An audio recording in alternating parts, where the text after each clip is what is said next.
आदरणीय अध्यक्ष जी, यहाँ चले गए लोहियावादी, उनको मैं भी सुनाना चाहता था। जो लोग अपने आप को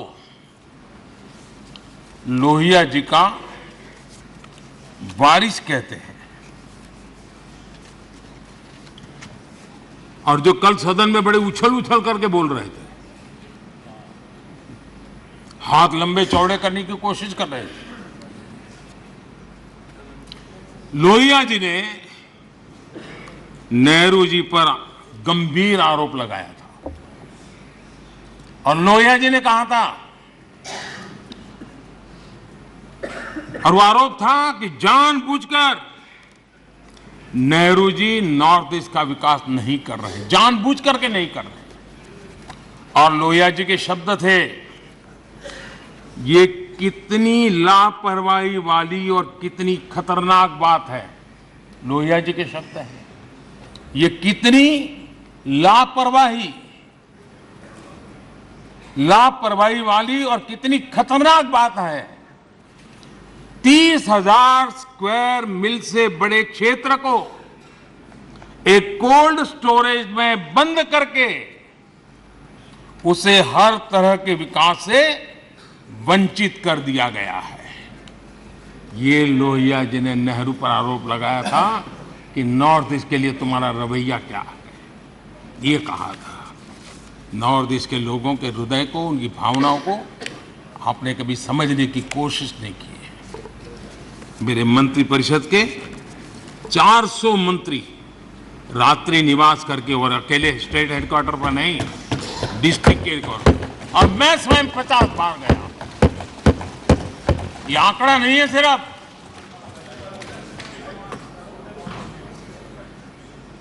ये साधना है,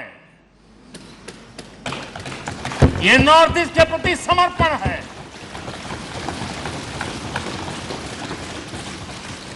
आदरणीय, और कांग्रेस का हर कामकाज राजनीति और चुनाव और सरकार के आसपास ही घूमता रहता है। जहां ज्यादा सीटें मिलती हो, राजनीति की अपनी खिचड़ी पकती है, तो वहां तो मजबूरन सही कुछ कर लेते हैं। लेकिन नॉर्थ ईस्ट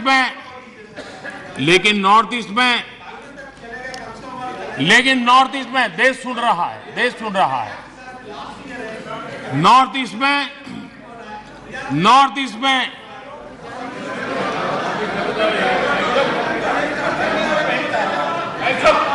उनकी कोशिश रही कि जहां पर एक्का दुक्का सीटें होती थी, वो इलाके उनके लिए स्वीकार्य नहीं थे, वो इलाके उनको मंजूर नहीं थे, उनकी तरफ उनका ध्यान नहीं था, उनको देश के नागरिक के रीते उनकी कोई संवेदना नहीं थी। आदरणीय अध्यक्ष जी, और इसलिए जहां इक्का दुक्का सीटें हुआ करती थी, उसके प्रति सौतेला व्यवहार ये कांग्रेस के डीएनए में रहा है। पिछले कई वर्षों का इतिहास देख लीजिए। नॉर्थ ईस्ट में उनका ये रवैया था। लेकिन अध्यक्ष जी, मैं पिछले 9 साल के मेरे प्रयासों से कहता हूं कि हमारे लिए नॉर्थ ईस्ट हमारे जिगर का टुकड़ा है।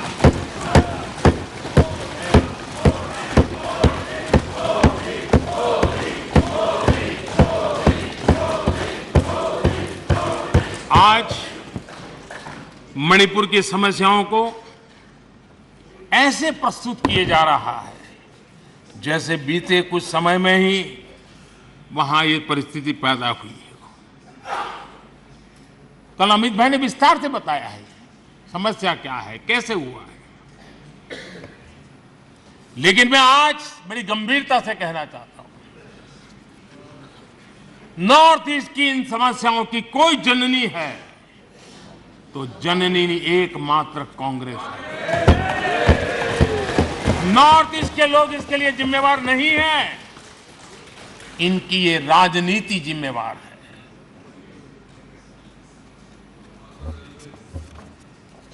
आदरणीय अध्यक्ष जी, भारतीय संस्कारों से ओत-प्रोत मणिपुर भाव भक्ति की समृद्ध विरासत वाला मणिपुर, स्वतंत्रता संग्राम और आजाद हिंद फौज अनगिनत बलिदान देने वाला मणिपुर,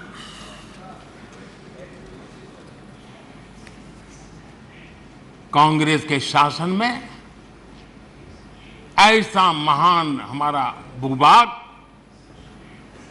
अलगाव की आग में बलि चढ़ गया था। आखिर क्यों? आदरणीय अध्यक्ष जी,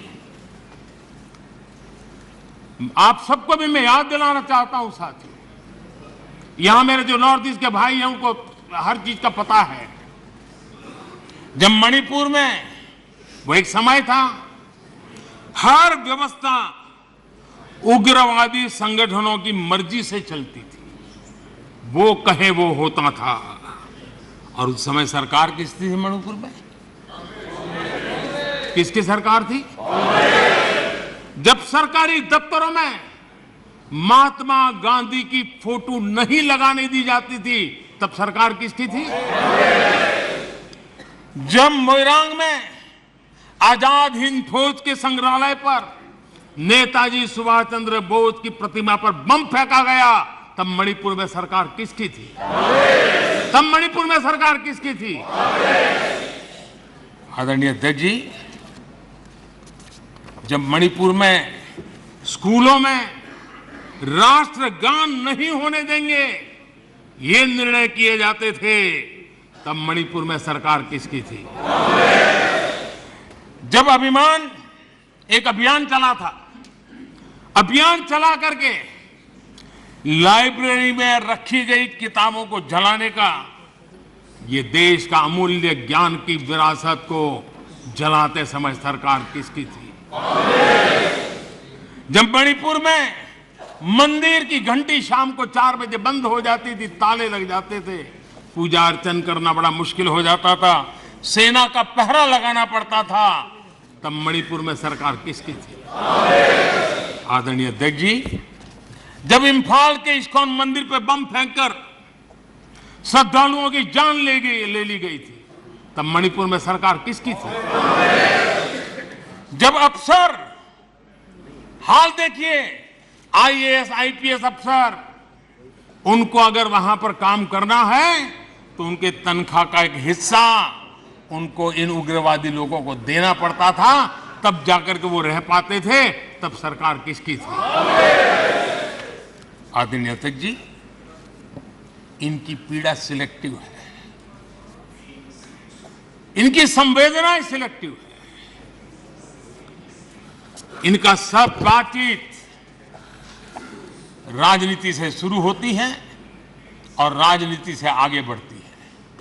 वे राजनीति के दायरे से बाहर से न मानवता के लिए सोच सकते हैं, न देश के लिए सोच सकते हैं, न ही देश की इन कठिनाइयों के लिए सोच सकते हैं। उनको सिर्फ राजनीति के सिवा कुछ सूझता नहीं है। आदरणीय अध्यक्ष जी, मणिपुर में जो सरकार है और पिछले 6 साल से इन समस्याओं का समाधान ढूंढने के लिए लगातार कोशिश, समर्पित भाव से कोशिश कर रही है।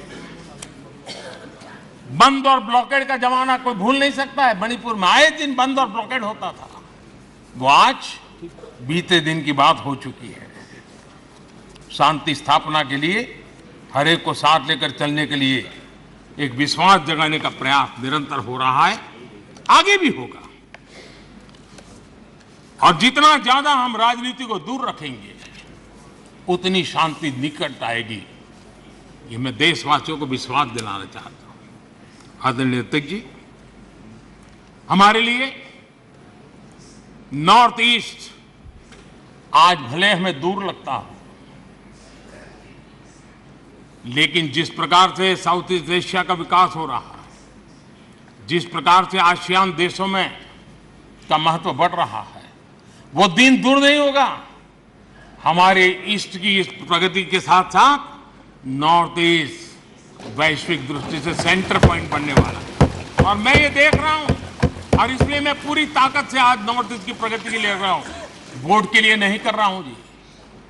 मुझे मालूम है कि करवट लेता हुआ विश्व की नई संरचना किस प्रकार से साउथ ईस्ट एशिया और आसियान कंट्री के अंदर प्रभाव पैदा करने वाली, और तब नॉर्थ ईस्ट का क्या महत्व बढ़ने वाला है और नॉर्थ ईस्ट की जाहो जलाली गौरव गान फिर से कैसे शुरू होने वाला है वो मैं देख सकता हूं, और इसलिए मैं लगा।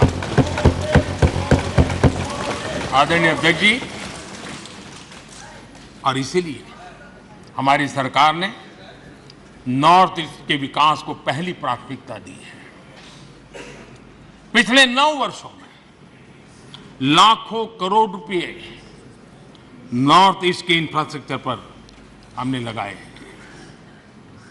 आज आधुनिक हाईवे, आधुनिक रेलवे, आधुनिक नए एयरपोर्ट, ये नॉर्थ ईस्ट की पहचान बन रहे हैं। आज पहली बार अगरतला रेल कनेक्टिविटी से जुड़ा है। पहली बार मणिपुर में गुड्स ट्रेन पहुंची है। पहली बार नॉर्थ ईस्ट में वंदे भारत जैसी आधुनिक ट्रेन चली है। पहली बार अरुणाचल प्रदेश में ग्रीनफील्ड एयरपोर्ट बना है। पहली बार अरुणाचल में सिक्किम जैसे राज्य एयर कनेक्टिविटी से जुड़ा है। पहली बार वाटरवेज के जरिए पूर्वोत्तर इंटरनेशनल ट्रेड का गेटवे बना है। पहली बार नॉर्थ ईस्ट में एम्स जैसा मेडिकल संस्थान खुला है। पहली बार मणिपुर में देश की पहली स्पोर्ट्स यूनिवर्सिटी खुल रही है। पहली बार मिजोरम में Indian institute of mass communication जैसे संस्था खुल रहे हैं। पहली बार केंद्रीय मंत्रिमंडल में नॉर्थ ईस्ट की इतनी भागीदारी बढ़ी है। पहली बार नागालैंड से एक महिला सांसद राज्यसभा में पहुंची है।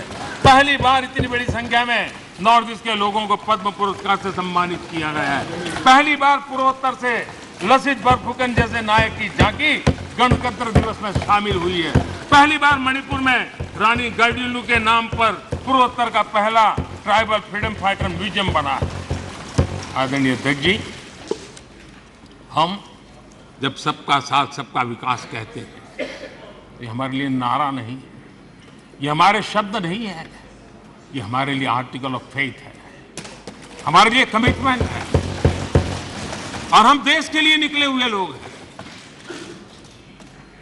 हमने तो कभी जीवन में सोचा ही नहीं था कि कभी ऐसी जगह पर आकर के बैठने का सौभाग्य मिलेगा, लेकिन ये देश की जनता की कृपा है कि उसने हमें अवसर दिया है। तो मैं देश की जनता को विश्वास दिलाता हूं, शरीर का कण कण, समय का पल पल सिर्फ और सिर्फ देशवासियों के लिए, सिर्फ देशवासियों के लिए।